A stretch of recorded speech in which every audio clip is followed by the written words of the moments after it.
ఒక వ్యక్తిని ఆశీర్వాద కారణంగా చేయాలనుకున్నప్పుడు, ఒక వ్యక్తిని దీవెనల్లోకి నడిపించాలనుకున్నప్పుడు వింతైన అనుభవంలోకి తీసుకెళ్తాడు. ఆ అనుభవాన్ని ఇక్కడ మనకి పరిశుద్ధాత్మ దేవుడు సూచిస్తూ ఉన్నాడు. ఏంటంటే ఖాళీ చేయటం అనే అనుభవం. ఖాళీ చేసే పనిని మొదలు పెడతాడు ఫస్ట్ దేవుడు. ఎప్పుడు వాళ్ళ పని నిరాటంకంగా సజావుగా సాగిపోయేది, కానీ ఊహించని విధంగా ఈసారి వాళ్ళ పనికి గొప్ప అడ్డుబండ ఏర్పడింది. ఏం జరిగిందో తెలియదు. బ్రేక్.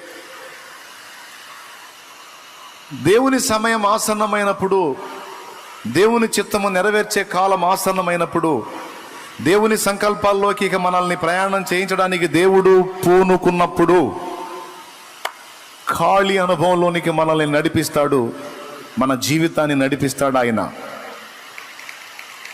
ఇది గుర్తుపట్టాలి. నువ్వు అంతకుముందు చేసే పనే, నీకు విస్తారంగా డబ్బు సంపాదించిన పని ఒక్కసారిగా ఖాళీ అయిపోయినట్టు అయిపోయింది. నీకు అర్థం కాదు.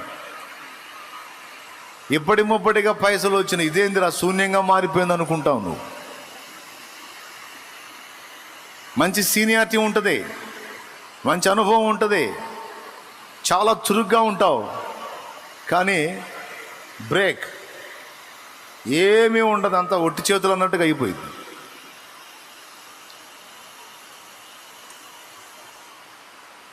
నువ్వు చేసేటువంటి పనే రెగ్యులర్గా నువ్వు చేసేదే. దానిలో ఎలా లాభం తీయాలో నీకు తెలుసు, దాన్ని ఎలాగా నువ్వు డెవలప్ చేయాలో నీకు తెలుసు. ఇంకా చెప్పాలంటే నీ ఫీల్డ్కు సంబంధించి లేదా నీ పనితనపు జ్ఞానానికి సంబంధించి ఇతరులకు కూడా సలహాలు ఇవ్వగలిగేంత స్థాయి. చిత్రం ఏంటంటే నీకే ఏం అర్థం కాని అయోమయంలో పడ్డట్టు అయిపోయింది పరిస్థితి. ఖాళీ. జీవితంలో ఏ ఏ విషయాల్లో ఖాళీలు చేస్తాడో చూడండి ఆయన. బ్రతుకు తెరువు విషయంలో ఖాళీ. కొంతమంది పట్ల స్పెషల్గా ప్లాన్ ఉంటుంది ఆయనకి. మనమేం ప్రార్థన చేస్తుంటాం, నా వ్యాపారాన్ని దీవించు, నా ఉద్యోగాన్ని దీవించు, నా పనులను దీవించు, నా సంపాదనను దీవించు, నన్ను అలా దీవించు, నన్ను ఇలా దీవించు అని మనం ఎగబడి ప్రార్థన చేస్తుంటాం. మనం చేసే కొద్దీ, ప్రార్థన చేసే కొద్దీ శూన్యం మిగులుతుంటుంది. ఎందుకంటే నిజంగా నిన్ను ఆర్థికంగా దీవించి నీ ద్వారా ఆర్థిక పరంగా పరిచర్య చేయించుకోవాలని ఆయన అనుకుంటే తప్పకుండా అందులో నీకు అభివృద్ధిని చూపిస్తాడు, ప్రార్థనకు జవాబిస్తాడు ఆయన. ఇప్పుడు ఉదాహరణకి ఎస్తేరు పట్ల ప్లాన్ ఉంది. ఎస్తేరు ఒక యూదునికి భార్య అయి ఏదో యూదా జనాంగంలో ఒక స్త్రీగా జీవించడం ఆమె పట్ల దేవుని ఉద్దేశం కాదు. ఒక అన్యుడికి భార్య కావాలి. ఈమె ఇశ్రాయేలీయురాలు, కానీ ఒక అన్యుడికి భార్య కావాలి. ఈమె వెళ్ళి అన్యరాజు దగ్గర రాణి కావాలి. ప్లాన్ అది. తన జనాంగములో నుండి ప్రత్యేకపరిచి తీసుకెళ్ళి అన్యజనుల మధ్యలో పెట్టాడు. ఆ అంతఃపురంలో ఒక యూదుడు ఉండడు, ఒక యూదురాలు ఉండదు. రాజు దగ్గర నుంచి అక్కడున్న దాసదాసి జనాంగం మొత్తం అన్యులే. తన జాతి జనాంగం ఎవరు లేరు అక్కడ. బహుశా ఎస్తేరు అనుకోని ఉండొచ్చు, దేవా నన్ను అక్కడి నుంచి నా జనాంగం మధ్యలో నుండి తీసుకొచ్చి ఇక్కడేసావేంటి తండ్రి, నా వాళ్ళందరి నుంచి నన్ను ఎందుకు వేరు చేశావు, నా వారిని నాకు దూరం చేసి బంధు ప్రేమ విషయములో, ఆత్మీయుల ప్రేమ విషయములో, స్నేహితుల ప్రేమ విషయంలో నన్ను ఎందుకు ఖాళీ చేశావు,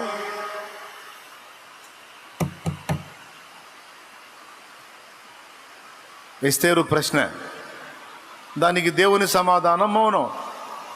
పనుందిలే. కొన్ని సంవత్సరాలు నువ్వు బంధువుల మధ్య ఉన్నావు, బంధు ప్రేమను పొందావు, స్నేహితుల మధ్య ఉన్నావు, స్నేహితుల ప్రేమ పొందావు, ఆత్మీయుల మధ్య ఉన్న వారి అనుబంధాన్ని అనుభవించావు. అయిపోయింది.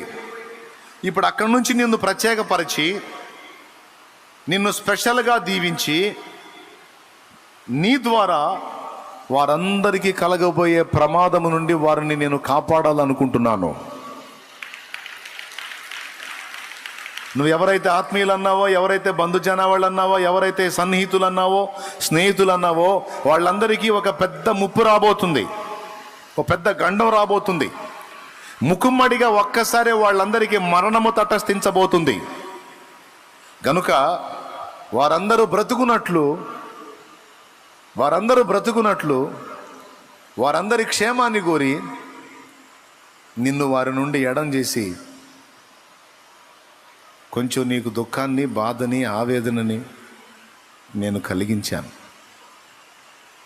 తప్పదు నా కుమారి, అన్నీ దొరికే ఆ ప్రదేశంలో ఉండి ఎవరి మైండ్ ఏంటో తెలియదు, ఎవరి బుద్ధులు ఎలా ఉంటాయో తెలియదు, పూర్తిగా కొత్త మనుషులు, కొత్త వాతావరణం, అందులో తీసుకెళ్ళి నిన్ను నేను ఉంచాను. ఎందుకు అంటే నీతో నాకు పనుంది. ఇప్పటిదాకా వారి ప్రేమను పొందావు, ఇప్పుడు నువ్వే వాళ్ళని కాపాడాలి. కాబట్టి నీ ద్వారా నాకున్న ప్రణాళిక ఇది. గనుక నేను నిన్ను ఇలాగ ప్రత్యేకించుకున్నాను. నీ ప్లేస్ ఇక్కడే. నువ్వు రాణివి కావాలి. ఈ ప్రభుత్వంలో రాజు తర్వాత ప్రభుత్వాన్ని చలాయించేటువంటి శక్తి, అధికారం నేను నీకే ఇవ్వాలి. నీ విషయంలో నా ఏర్పాటు అది, నా ప్లాన్ అది, నా ప్రణాళిక అది. చూడండి ఏమేమి ఖాళీ చేస్తాడో. నిన్ను దేవుడు స్పెషల్గా రెడీ చేయాలి అనుకుంటే, నిన్ను దేనికి వాడాలనుకుంటాడో, డబ్బు పరంగా నీ నుండి దేవుడు సేవ చేయించుకోవాలనుకుంటే, ఆర్థికపరమైన ఆశీర్వాదాన్ని నీకు ఇచ్చి దానిలో నువ్వు అడిగే కొద్దీ నీకు ఇస్తూ ఉంటాడు. నీకు ఎంత కావాలి పైసలు తీసుకో, పొందుకో. ఎందుకంటే నువ్వు సమృద్ధి గలవాడవై, సమృద్ధి గలదానివై, నా బిడ్డల కొరకు, నా పరిశుద్ధుల కొరకు ఇదంతా కూడా నువ్వు వెచ్చించాలి, పరిచర్యలో నువ్వు సహకరించాలి. ఇది నీ పట్ల నాకున్న ప్లాన్. ఒక ప్రభుత్వ ఉద్యోగిగా నువ్వు ప్రయత్నం చేస్తావు అనుకో, నాకు జాబ్ రావాలి, లేదా ఫలానా హోదా రావాలి, ఫలానా మెట్టుకి ఎక్కాలి, నేను ఇది పొందాలి, నేను డాక్టర్ అవ్వాలి, నేను కలెక్టర్ అవ్వాలి, నేను ఫలానా ఆఫీసర్ అవ్వాలి, ఏదో అవ్వాలి. నువ్వు దేవుని ముందు ఉంటావు. ఓకే, ఆ ఫీల్డ్లోనికి నిన్నుంచి, అందులో నుంచి ఆయన తన సేవ చేయించుకోవాలనుకుంటే తప్పకుండా నీ ప్రార్థన వింటాడు, అందులో నువ్వు సక్సెస్ అవుతావు. ఇంకా చెప్పాలంటే ఒక మెట్టు నుంచి మరో మెట్టుకి టాప్ 1లోకి వెళ్ళిపోతావు. నువ్వు టాప్ 1లోకి తీసుకెళ్తాడు నిన్ను. నీ దమ్ము నువ్వు ఎంతవరకు వెళ్ళగోరితే అంతవరకు తీసుకెళ్తాడు. నువ్వు ప్రయత్నించాలే కానీ సఫలం చేసుకుంటూ పోతాడు. నీ విషయమై ఆ ప్రణాళిక ఉంటే, నిన్ను ఆ ఫీల్డ్లో అలా వాడుకోవాలనుకుంటే, యోసేపును అలా బ్లెస్ చేయాలనుకున్నాడు. యోసేపును అలాగ తీసుకెళ్ళాడు. ఐగుప్తు రాజైన ఫరో దగ్గర ఒక ముఖ్య అధికారిగా చేసి పడేశాడు. ఉద్యోగాల కోసం ప్రార్థన చేయకండి అని మన అయ్య బోల్తే మేము ప్రార్థన చేస్తాం, డైలీ చేస్తాం.